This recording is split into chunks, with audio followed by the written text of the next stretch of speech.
অনেকেই চেম্বারে এসে বলে যে শাস্ত্রীজি বা গুরুজি কোনো কিছু খাইয়ে করা যাবে বশীকরণ, এইরকম একটি টোটকা দিন।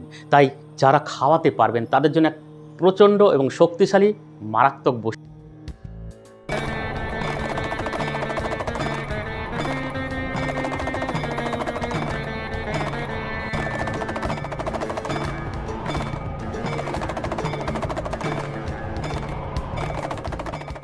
নমস্কার দর্শকবৃন্দ, আমি উজ্জ্বল শাস্ত্রী। আজকের আলোচনার বিষয় হচ্ছে সুপারি খাইয়ে বশীকরণ। অনেকেই চেম্বারে এসে বলে যে শাস্ত্রীজি বা গুরুজি কোনো কিছু খাইয়ে করা যাবে বশীকরণ, এইরকম একটি টোটকা দিন। তাই যারা খাওয়াতে পারবেন তাদের জন্য এক প্রচণ্ড এবং শক্তিশালী মারাত্মক বশীকরণের টোটকা। এই টোটকা যদি প্রয়োগ করতে পারেন তাহলে সেই প্রেমিক অর্থাৎ যাকে খাওয়াতে পারবেন সেই আপনার প্রেমে পাগলপানা হবে। এর জন্য কোনো রকম তান্ত্রিক জ্যোতিষিক কবিরাজের কাছে গিয়ে কোনো রকম টাকা পয়সা খরচ করার কোনো প্রয়োজন নেই। সমস্যা আছে, সমাধানের রাস্তা আছে। এর জন্য আপনাকে কি করতে হবে? সময়, বিশ্বাস আর ধৈর্য নিয়ে ক্রিয়াগুলিকে সঠিকভাবে করতে হবে, অবশ্যই সুফল মিলবে। যদি আপনার মধ্যে সেই সময়, বিশ্বাস, ধৈর্য থাকে তবেই ঘরে বসে নিরিবিলি নির্জন স্থানে সঠিকভাবে সঠিক ক্রিয়া যদি করতে পারেন অবশ্যই নিজে হাতে সেই প্রিয় মানুষটিকে নিজেই বশীকরণ করতে পারবেন। আর যখন নিজে হাতে নিজের প্রেমিক বা প্রিয় মানুষটিকে বশীকরণ করবেন আর সে যখন আপনার প্রেমে পাগলপনা হবে তার আনন্দটাই আলাদা।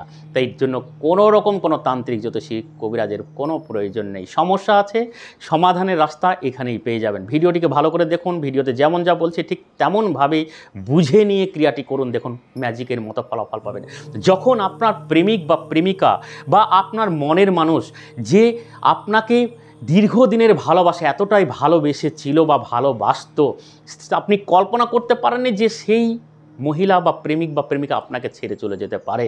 তাই যখন উনি আপনাকে ছেড়ে চলে যায় আর আপনি পাগলপানা হয়ে পড়েন, কি করলে কিভাবে তাকে পাওয়া যাবে? না খেতে পাচ্ছেন, না ঘুমাতে পাচ্ছেন, না সংসারে মন দিতে পাচ্ছেন, না মা বাবার কথা শুনতে পাচ্ছেন, কারোর কথা শুনলেই রাগ হয়ে যাচ্ছে, উগ্র হয়ে যাচ্ছেন, বাজে কথা বেরিয়ে যাচ্ছে মুখ থেকে, হয়তো আবার কোনো সময় একাত্মবোধে থাকতে ইচ্ছা করছে, কারোর সঙ্গে মিলতে ইচ্ছা করছে না, মিস করতে ইচ্ছা করছে না, গল্প আড্ডা সব কিছু আপনি যেন ভুলে গিয়েছেন, কেমন যেন একটা মনোভাব তৈরি হয়ে গেছে আপনার মধ্যে, কাজকর্মে মন দিতে পারছেন না, কোনো রকম কিছু নিজের শরীরকেও গুরুত্ব দিতে পারছে না। হেন অবস্থায় আপনি কি করব, কি করলে ভালো হয়, কি করলে তাকে পাওয়া যায়, এই রকম হতাশাগ্রস্ত হয়ে বিভিন্ন জায়গায় বিভিন্ন রকমভাবে চেষ্টা করার পরেও যখন সুফল মিলছে না তখন এই ভিডিওটিকে দেখুন। অর্থাৎ এই ভিডিওতে যে টোটকাটি বলেছি সেই টোটকাটিকে ওই সময় আপনি প্রয়োগ করুন, দেখুন সব কিছু ভুলে যাবেন। সেই প্রেমিকা আপনার প্রেমে পাগলপানা হয়ে ছুটে আসবে, ছুটে এসে আপনাকে ভালোবাসা ভিক্ষা চাইবে। এইরকমই এক চমৎকারী টোটকা যদি করতে পারেন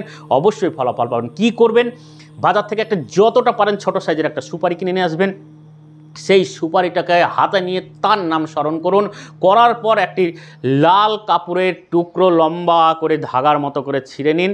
তারপরে মাঝখানে ওই ছোট সুপারিটিকে সুন্দর করে গিঁট দিয়ে বাঁধুন যাতে বেরিয়ে না যায়। তারপর কি করবেন? সেই লাল ধাগাটিকে হাতে 3টে রাত্রি বেঁধে রাখুন। যেরকম তাবিজ বা কবজ পরা হয় ঠিক সুপারিটাকে ওইভাবে হাতে বেঁধে রাখুন।